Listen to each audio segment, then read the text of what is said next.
If you ask somebody what's the purpose of the sexual powers, they all say pleasure.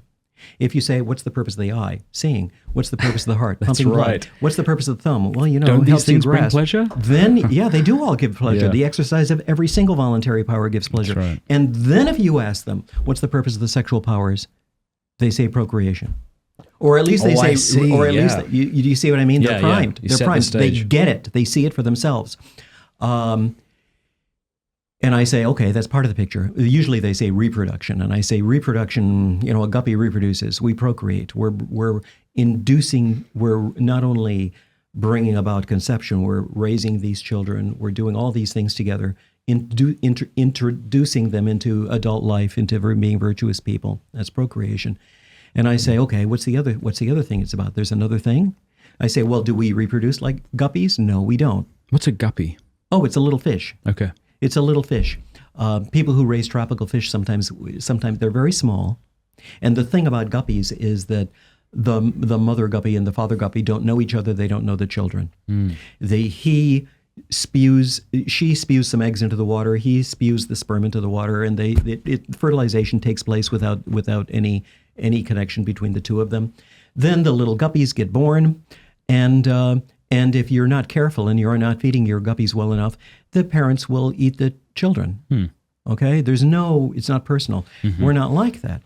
Our mode of procreation requires an intimate, enduring partnership between the man and the woman. Not just to conceive the children, but to raise the children, to teach the children, to even after we're no longer fertile and we're helping our children to establish their own new families, our procreative role continues. So people get this. So I say, okay, now about that practice that you mentioned. Apply that. And the guy will say, well, it isn't procreative. I'll say, okay. I guess it isn't binding anybody together either. All right. So what would the natural law conclusion be about that? I guess that would be wrong. Now, so that came up in one class. And I was very pleased with myself that without having to give the answer directly, I'd led them through this reasoning.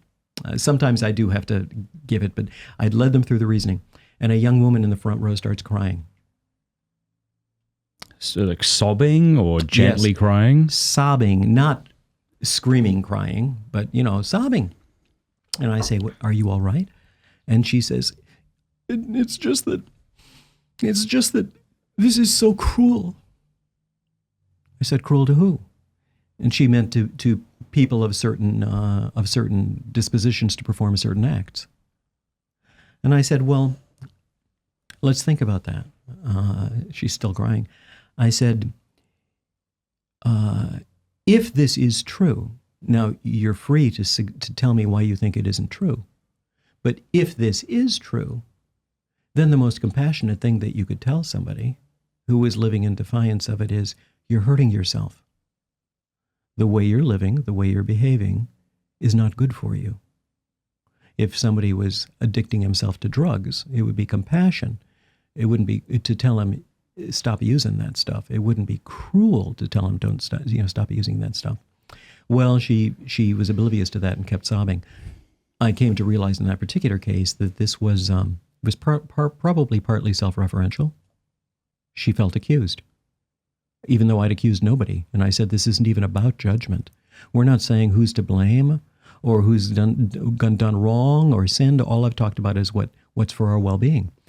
And another part of it, besides being self-referential, was that she was using her own sorrow, which was real. I have no doubt about that. She was using it strategically. I've seen other situations where people use sorrow strategically. A woman started screaming once at the definition of a certain type of abortion. It was to she was in pain. I'm pretty sure she was post-abortive, but it was a way of changing the focus and throwing something on me. That was a bizarre sort of experience. I wasn't even teaching about abortion in the class. It was just I was teaching a class about the American founders, and they thought that there were three motives that are very important in political action.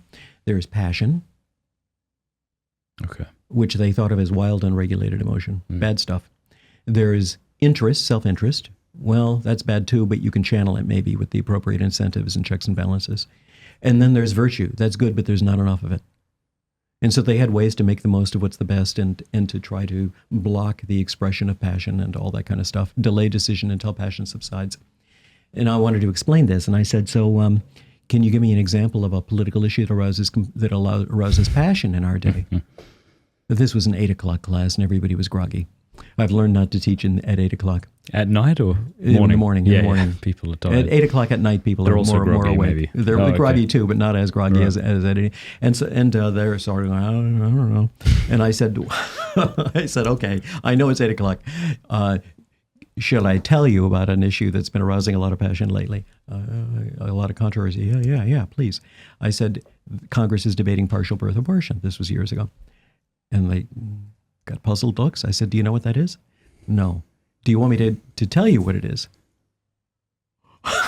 So I gave a one sentence, purely clinical, not emotional, not value loaded, not morally biased description of just the technique.